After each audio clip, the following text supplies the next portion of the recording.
You ever been to a rodeo? You ever watch calf roping? Like, that's what TJ Watt does right here in this play. Little head fake to McGarry, bam, comes underneath. Watch how quickly he takes Bijan down. Like, that's calf roping. Like, he wins that part of the rodeo right there. But it was way more than that, as we know. Like, you watch this right here, and I believe that he goes off on the second head bop. Right when Dahlman's second head bop, I think he's right with the ball. He's called for offsides. But regardless, when you slam Kirk Cousins into the ground, these hits compound themselves, especially early in the game. Quarterbacks start thinking about you a lot. Now, here you go. Right here, from this stance, you got to be able to see everything. So when this motion comes by and the ball snapped and it's on the ground, you adjust, and then you beat 3 Falcons to the ball. You got to see everything. He sees everything. Then you do this. If you don't block him and you let him go trail the play, like he does right here, like he's going to come. In 4 steps, down goes Algier. And then with 13 seconds to go in the game, you know what time it is? It's closing time. Last call for alcohol.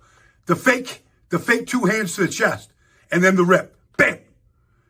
Kirk Cousins, more rodeo action, more takedowns, more game-changing plays. Hold the phone. Or the Pittsburgh Steelers in a good spot, Tone Diggs. The defense was, we'll just start there, was unbelievable. Cam Hayward was the immovable object, and TJ was the unstoppable force. Both of them were awesome. And then everyone that we added, like Patrick Queen was just, he just was there where he was supposed to be and like made all the tackles that he was supposed to make. That was awesome. And then Deshaun Elliott had a pick who we brought in. Dante Jackson had a pick who we brought in. Like that, the defense was just unbelievable in all aspects. But then like on offense, for what Artie had to deal with this week as far as the quarterback change potentially and the offensive lineman being out and everything, I thought he called just the perfect game.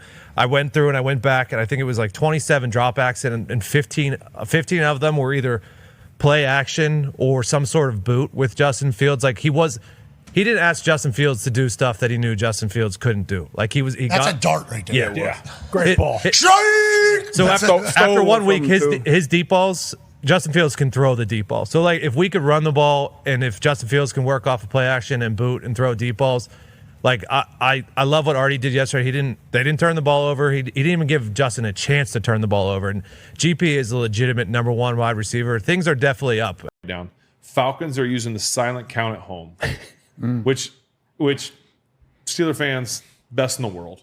When you're at home and you have to use a silent count because Steeler Nation took over, that's the greatest. So I got to give kudos to all the Steeler fans. That's Mercedes-Benz. Mercedes-Benz. I think they were relabeling it Acrisure South. Is what they were talking about. Dude, TJ Watt was like hyping up the crowd, and it was getting louder in the stadium. I'm like, wait a second. You made a comment at one point. If they show the Watt like a stadium, you're going to see terrible towels everywhere. That's just what it is. Oh man, there's some Falcon fans here. It's just the way it in is. between. Did you have a favorite non-home game place to play, knowing that there were going to be a bunch of Steeler fans? I always love going to, what's not there anymore, rest in peace, San Diego, going to the San Diego Chargers, going to that stadium. There was always so many Steeler fans in Southern California.